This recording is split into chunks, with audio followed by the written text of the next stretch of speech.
Good morning, traders. This is Trevor. It's Thursday morning, September 5th. Before the open, we got a big gap up. Quick video to show you what I'm looking at and how I plan to trade it. Got about a 24 handle move up this morning, a little less than 1%.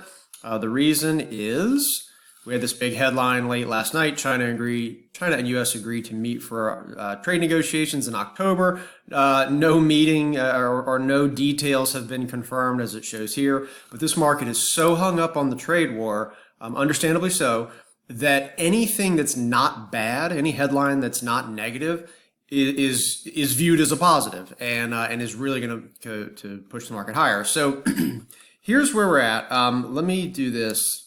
All right, sorry. Let's look at overnight what happened. Here's the headline. We went from 29.40 roughly to 29.70. We pulled back to 29.50 and we're holding here at 29.60. Big round numbers. Remember this 29.70. I'm going to show you why that's important right now. If we go look at a daily chart of the S&P, remember right in here is our double top. Back from October and then again in May of 29.45-ish, we'll call it.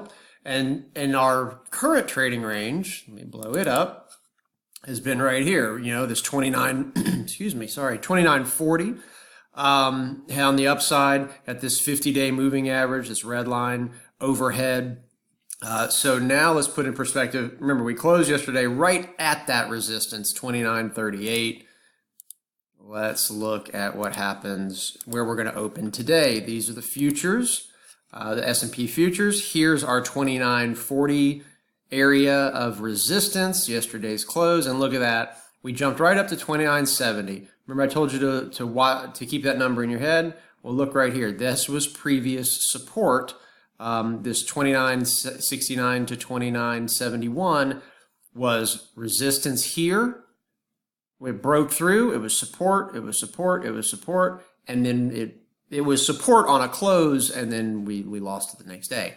But you can see we hit that right on the head and reversed a little bit, but we're well out of our trading range. We're well above the 50-day moving average. Okay, so how are we going to trade it?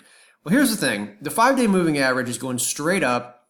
It's at 29.30, and it's pretty high above the 10-day moving average, which is 29.05. So this is getting a little stretched right here, okay?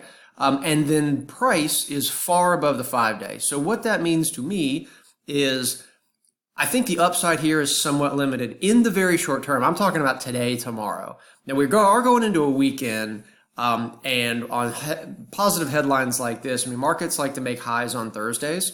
That's kind of an old market adage. And so, we're going to see this here, this 29.70. That's your first area of resistance. I would not be opposed to selling like an iron fly today because the move has been made. If anything, we probably hold somewhere between this 29.45 area. If you remember, overnight low was 29.50. Okay, so 29.45, 29.47. That's the 50-day moving average. High 29.70. So an iron fly centered around, I don't know, 29.60 might work today. I would be of the opinion it wouldn't be a bad idea to maybe go long a couple of puts. Small size, but just for a mean reversion. Again, I think this is our move that finally gets us moving north and out of this trading range. And the reason is, think about it. The headline is in October. We're probably not going to get any more headlines on trade. I mean, barring the whatever the tweet storm we get.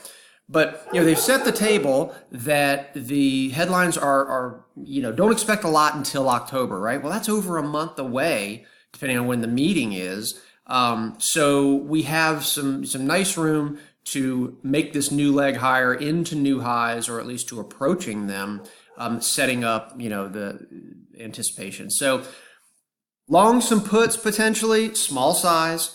On a mean reversion play back towards this area of support, being 29.45 to 29.40.